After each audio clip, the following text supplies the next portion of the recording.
type. I think I mentioned this before, but yeah, it declares the type of document that you have. So this particular tag, so when structured like this or when written like this, it indicates that we're using HTML5.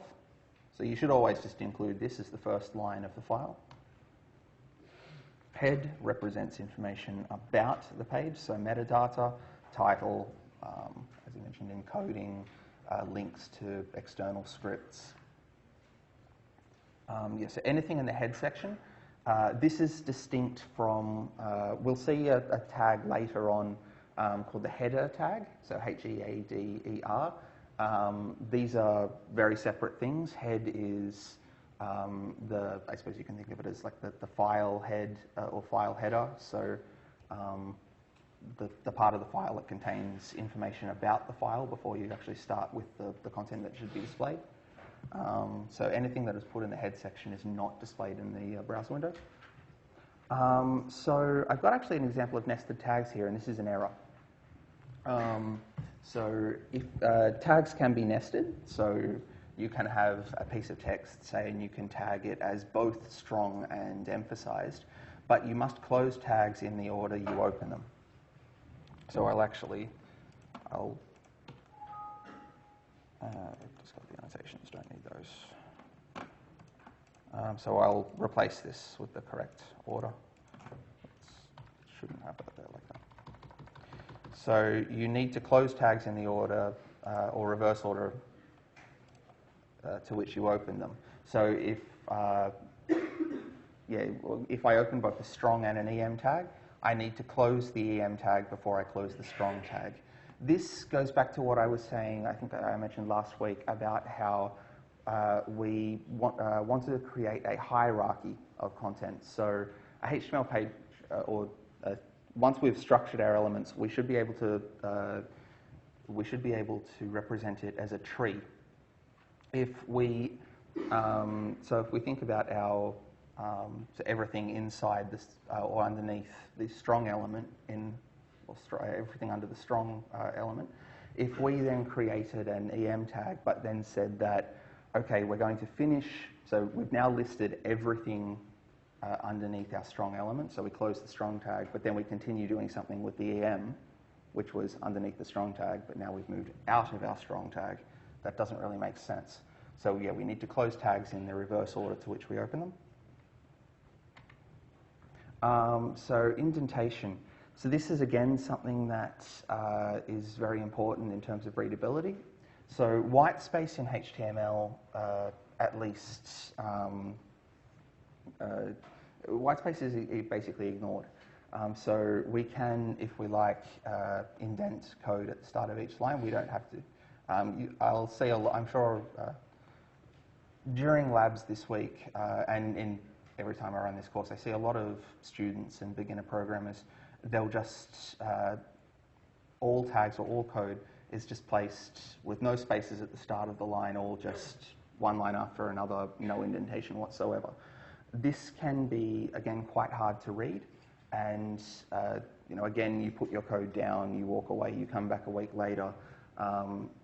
It can be quite hard to work out what's going on, or can be quite hard to read if you're not, if it's not really fresh in your mind. Indentation is one thing that kind of helps with this. So, for example, let's say every time you open a new tag, you might want to indent. So open a tag, and then everything inside that tag will indent it by a couple of spaces. So we've got our HTML tag here, then everything inside the HTML tag is indented. We open a body tag, so we indent everything inside that. So this is a practice that you want to get into, so try and indent your code. One of the reasons why it can be useful, let's say we've got two ordered lists here. So I've got just a single ordered list here, but let's say we had one after the other, and let's say we had 10 list items in each. Without indentation, at a glance, like let's say you're just skimming over it, you might miss the tags that close the first list and open the second list. So at a glance, you can't really see, or you have to read very carefully to work out you've got two lists. If you have indented code, you'll see you'll have a pattern that goes, it indents, goes down for the first list, comes back, goes out, and goes down. So you have a very visual way of seeing when one tag ends, or being able to see very easily what content is underneath or inside a certain tag. So it's good practice to get into to indent your code. Usually either just 4 spaces looks nice. You can use a tab. Some people prefer 2 spaces. Again, everyone will have their own preferences. Use what you feel works for you, but pick something and be consistent. Pick something, stick with it, be consistent. So what we've seen so far is just tags. So we've used tags to be able to give meaning to various sections of text. However, I suppose you could say not all tags are created equal. Sometimes you might have 2 different H1s on your page, but while 2 pieces of content on your page, while both of which are header 1s, one might be, say, one might be a motto, and another might be then, say, a main heading. So there might be a slight difference in the meaning of the 2 header 1s.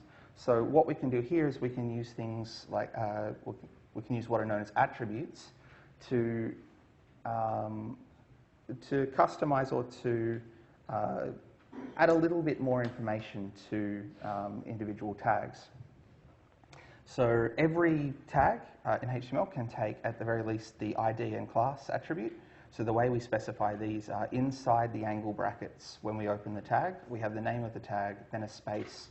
Then for any attributes we want to set, we give the name of the attribute, and equals, and then inside quotes, the value that we want to give to that attribute. So every tag can support at least the ID and class. So an example here, we're opening a H1 tag and we're setting the ID attribute to be the string motto. And an example here, you can actually set multiple attribute values for a single tag. So we're setting the ID to be wishlist and the class to be alpha.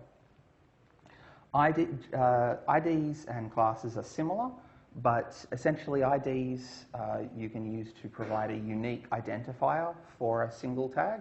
So no 2 tags on your page should have the same ID.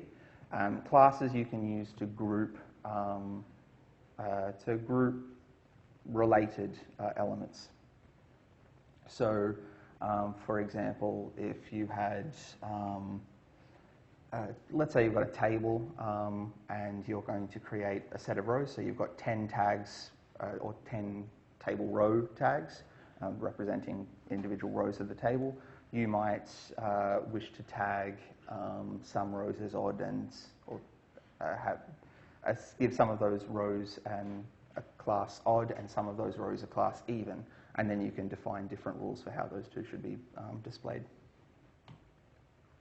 So another common tag that you'll come across is the anchor tag. So for hyperlinks, hyperlinks are where we want to indicate that a certain piece of content should act as a link to another resource, or say another, well, it doesn't have to be another resource on the web, it can be another file, it can be another section on that page. So you can have a link that goes to somewhere else on the same page.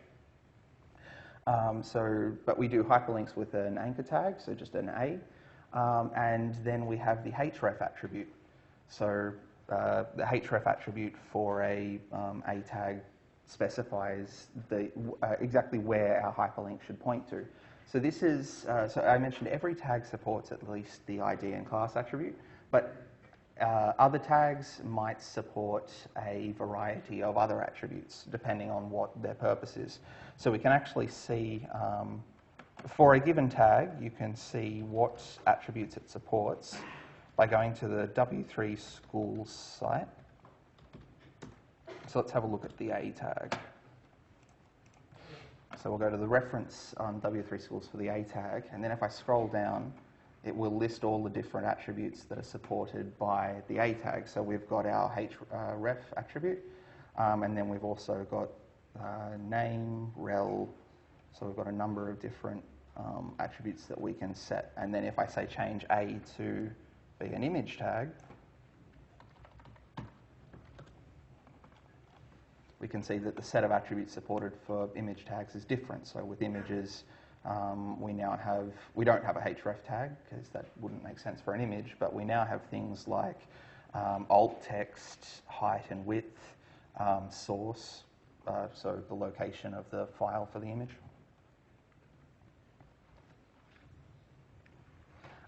So anything inside, you can use tags. Hyperlinks don't have to be text, by the way. So you can put anything inside an A tag. You can put, if you would like, just some text, that's fine. But you could also put an image. So anything inside the A tags, when you select it, it will act as a hyperlink. You don't have to just have a text string. An A tag can be used to enclose a list item, an image, text. It can enclose really anything. So an example here of how to create hyperlinks, linking to 3 different types of content. So the first one, if we want to link to other websites, we specify just the full URL. So the protocol that we're going to use, http:// and then the and then the location of the resource. So server name and any files after that. In this case, we're just going to Google.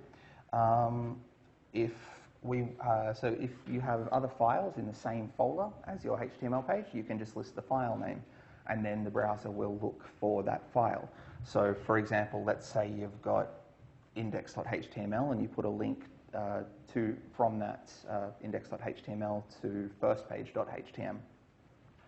If you create a folder and put index.html and firstpage.htm in that folder, then when you click on the link in index.html, the browser will look in the same folder for a file named firstpage.htm. If you want to select a file from a different folder, you can do this. I've got a slide further on in the lecture on how to do this, but I'll go through that later. You can also link to different sections in a page. So if you have an element on the page with an ID, say top anchor in this case, you can, as a href, you put a hash and then the ID, the browser will then it will scroll to the section of that page containing that, or with that ID. So you can see this again very quickly. If we go to, say, Wikipedia, we'll go to the Wikipedia page for Google. And then I'll just get the ID for this subsection here. So I'm just searching the source here.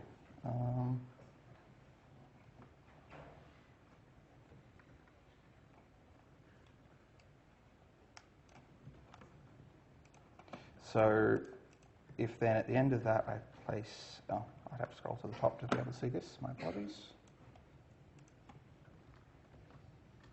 So I have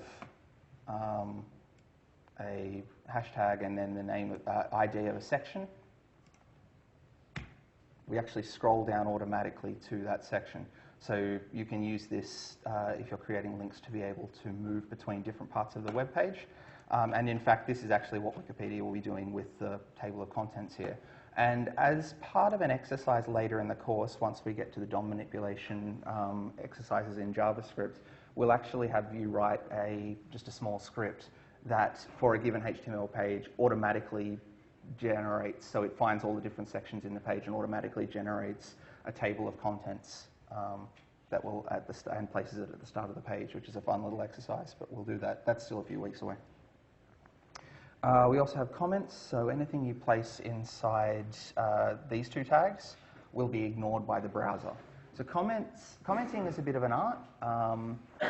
The idea behind commenting is that you might have some content that's not really for any user of a page. It's not for the browser.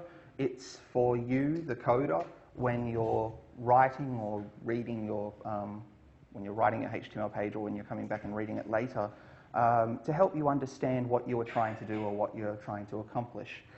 It's a bit of an art, commenting well, so it's very easy to sort of go overboard. You don't need a separate comment explaining what every single line does. Similarly, a lot of people under-comment, which can be a barrier to the readability for a code.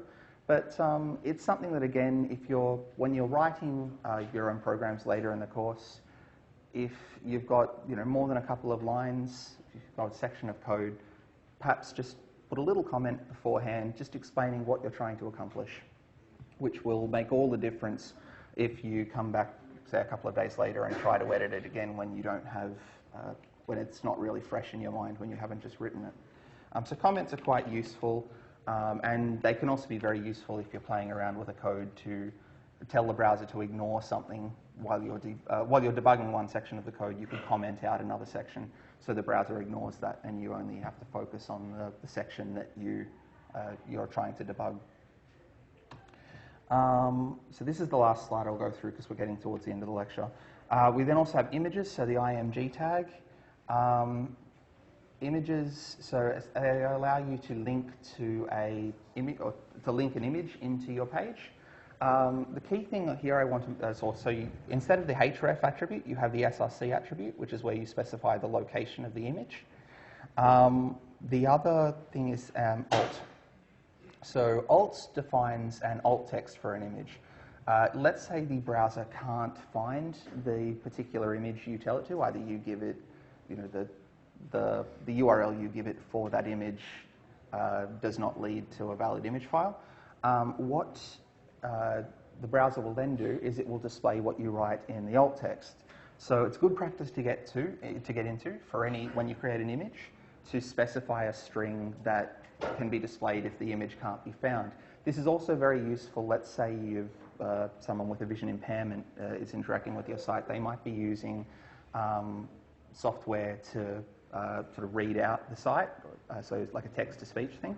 These obviously struggle a little bit with images, so they can read the alt text, but they obviously can't describe the image. But if you don't have an alt text, then these pieces of software will sort of fall apart. So from an accessibility standpoint, it's a very, very good practice to get into to specify alt text for all your images. Also, images are examples of tags that don't need to be closed. So while you can close an image with a closing image tag, you can also just have a / at the end of the tag, or you can just omit the closing tag altogether. The browser is fine in all cases. Okay, so I've still got a few slides to go through, so I'll run through them quickly at the start of the next lecture, and then get onto the UI lecture. Okay, thanks very much, guys. I'll see you at 12.